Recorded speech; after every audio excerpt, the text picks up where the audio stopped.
예, 시청자 여러분, JTBC 뉴스룸을 시작하겠습니다. 오늘 코스피 지수가 결국 2,000선 아래로 떨어졌습니다. 지수가 22개월 전으로 돌아갔습니다. 코스닥은 타격이 더 컸습니다. 외국인에 의해서 개인 투자자들도 팔자에 나서면서 하루 사이에 5%나 급락했습니다. 개장 직전에 정부는 5천억 원의 증시 안정 자금을 투입하겠다는 대책을 내놨습니다.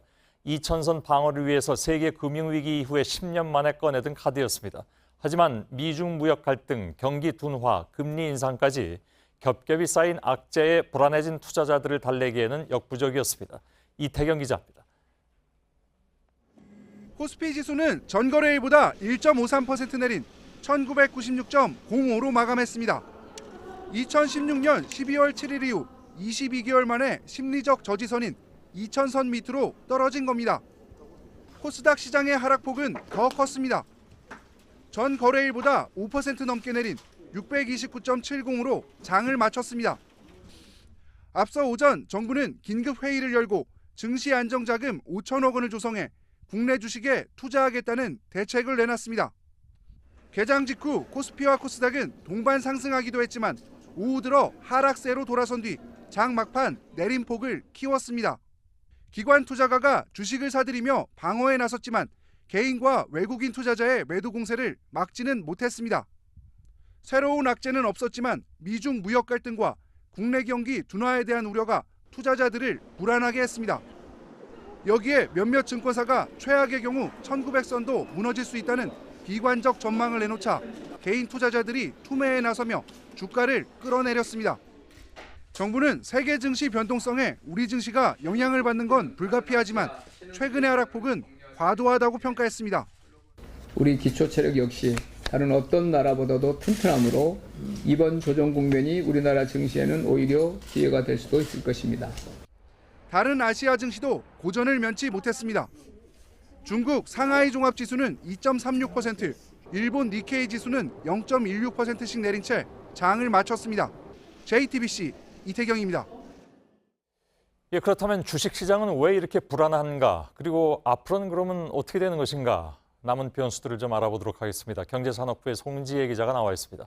오늘 2,000선이 결국은 무너졌습니다. 무너질 거라고 예상은 하고 있었던 것이긴 하지만 충격은 분명히 있습니다. 오늘 눈에 띈 건 역시 흔히 이제 개미라고 불리우는 일반 투자자들이 막 팔아넘긴 거잖아요, 그죠?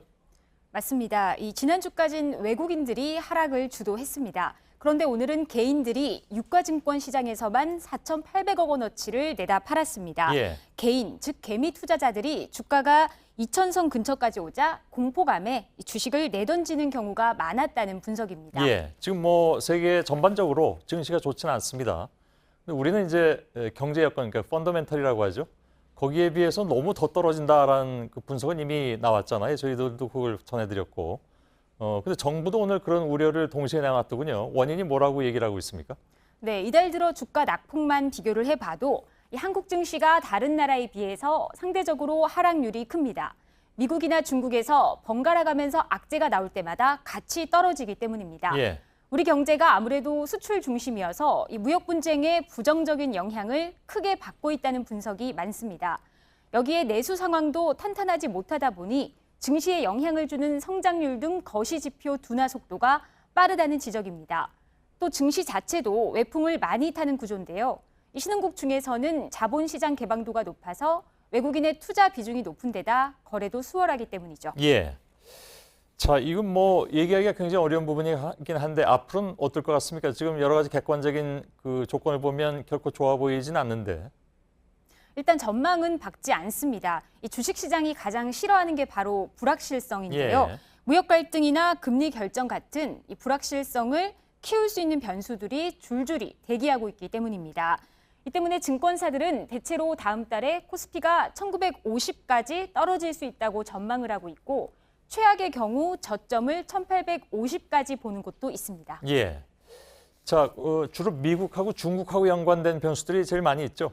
맞습니다. 일단 다음 달 6일로 예정된 미국 중간선거가 1차 변수가 될 것으로 보입니다. 예. 이 골드만삭스는 현재 예상대로 상원은 공화당, 하원은 민주당이 각각 장악을 할 경우에 주식과 금융시장에 상당한 혼란이 올 수 있다고 내다봤습니다. 예. 그럴 경우에 트럼프 행정부가 밀어붙이는 재정 지출 확대나 감세 등의 경기 부양책에 제동이 걸릴 수 있다는 판단에서입니다.